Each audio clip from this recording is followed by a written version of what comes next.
तुम सब लोग कान खोलकर सुन लो। अगर तुम में से किसी ने भी मुझे रोका या इसकी मदद की तो वो भी मरेगा। चल।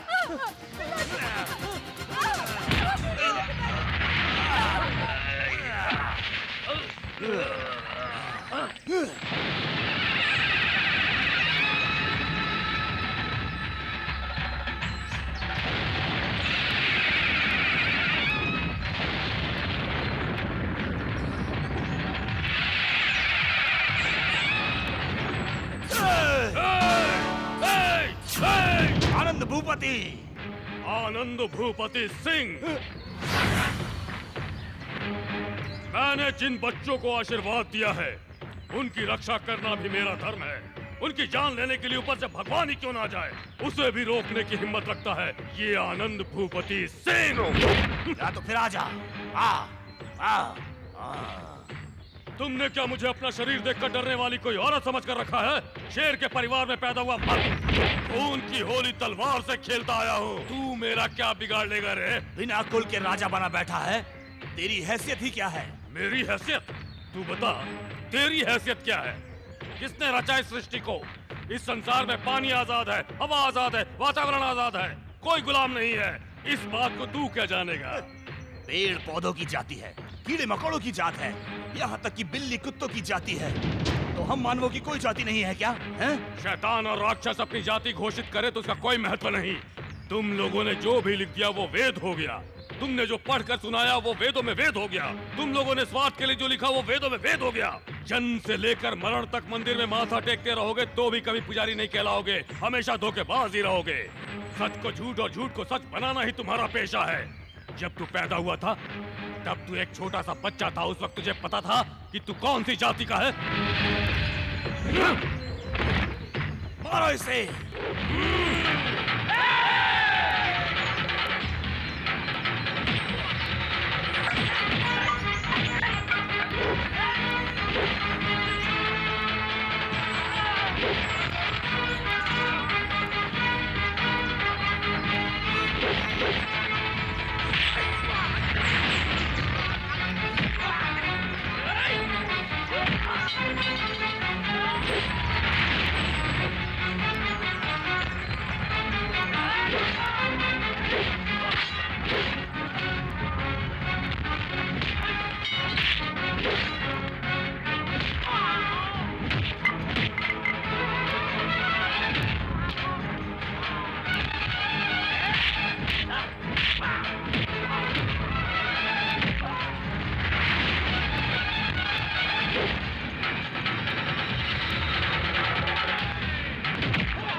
जाति के नाम पर बच्चों को कभी तकलीफ मत पहुंचाना, नहीं तो तू जान से चला जाएगा, समझ गया तो?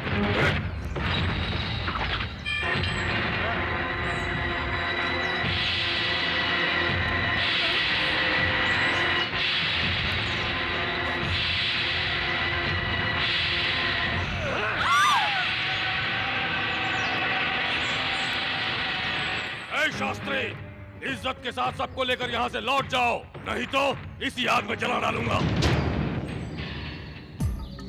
कुछ दिन तक पैर जमीन पर मत रखना, जल्दी ही ठीक हो जाओगे। आओ बहन, मैं दवाई दे देता हूँ।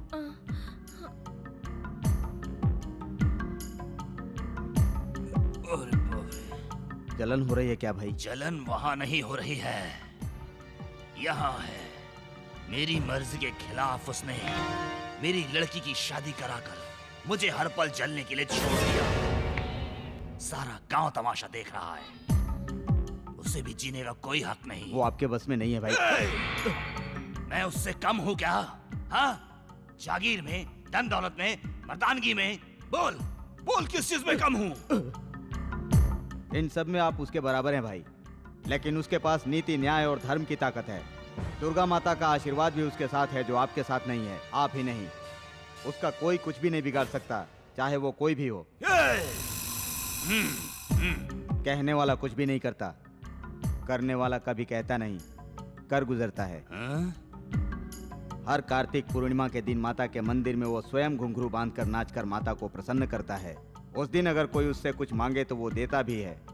आने वाले सोमवार को कार्तिक पूर्णिमा है। बस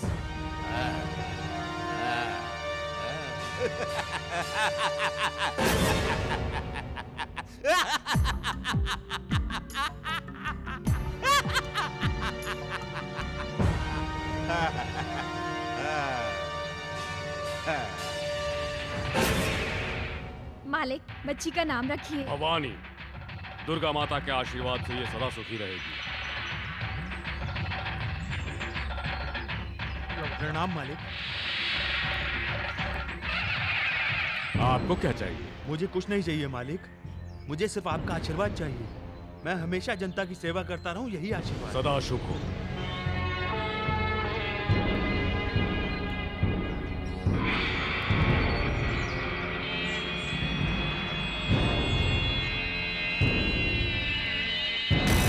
नमस्ते आनंद भूपति सिंह जी।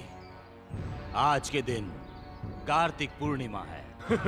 ये तो सारा जग जानता है। आज के दिन आपसे जो कोई भी कुछ भी मांगता है तो आप उसे देते हैं, इसलिए आपसे कुछ मांगता तुझे देने वाला मैं कौन हूँ? सारे जग को जो देते आई हैं वो जगत माता है। मांगो। दी हुई जुबान और किया हुआ दान मैं कभी भी वापस नहीं लेता हूँ। जो मर्जी में आए मांगो, मिल जाएगा। तो फिर इन दोनों को अपनी जुबान के मुताबिक मेरे हवाले कर दो।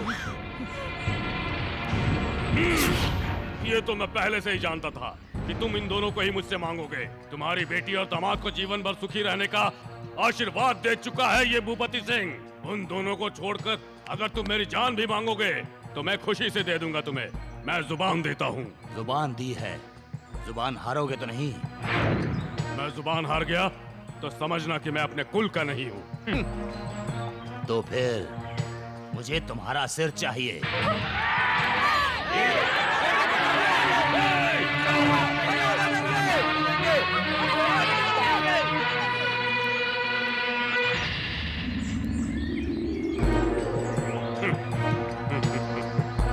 जो बात कहते हैं जब वो करनी पड़ती है तो कितना मुश्किल होता है।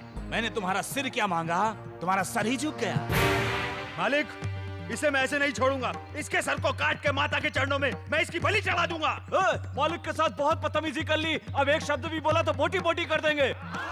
मालिक, इसके मकसद को जानते हुए भी आपने ऐसा वचन क्यों दिया?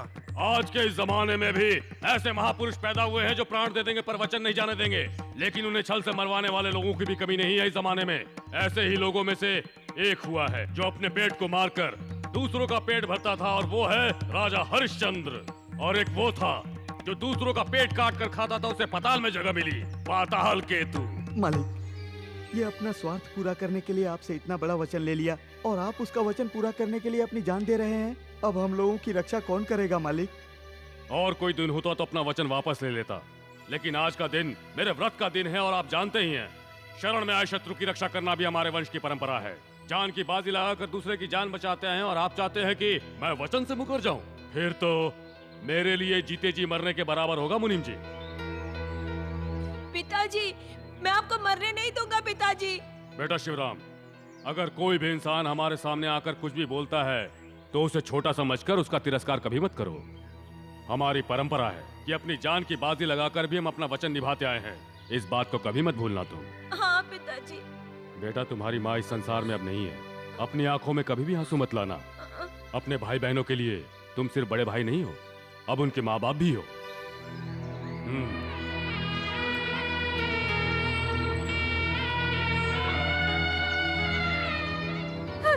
मालिक, मेरे पिताजी के कहने के मुताबिक मुझे उनके हवाले कर दीजिए। आप हमारी खातिर अपने प्राण मत दीजिए। ऊपर से वो ब्रह्मदेव आदेश देता है और ये भूपति सिंह उसका पालन करता है। अखंड सौभाग्यवती भव।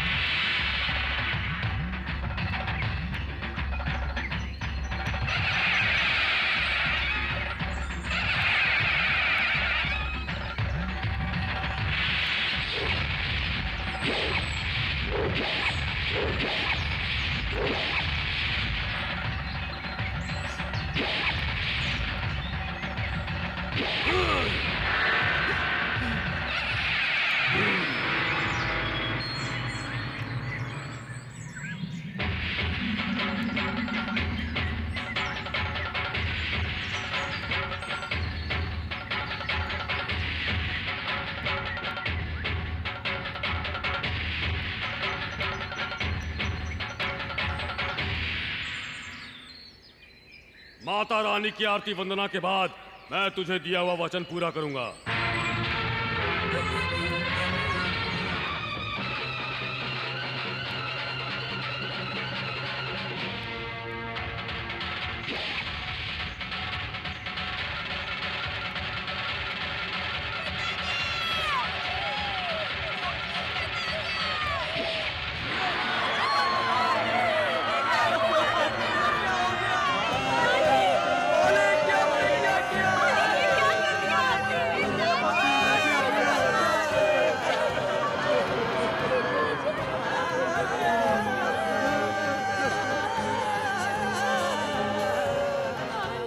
आपके पिताजी जैसा महान इंसान सदियों में एक ही बार पैदा होता है।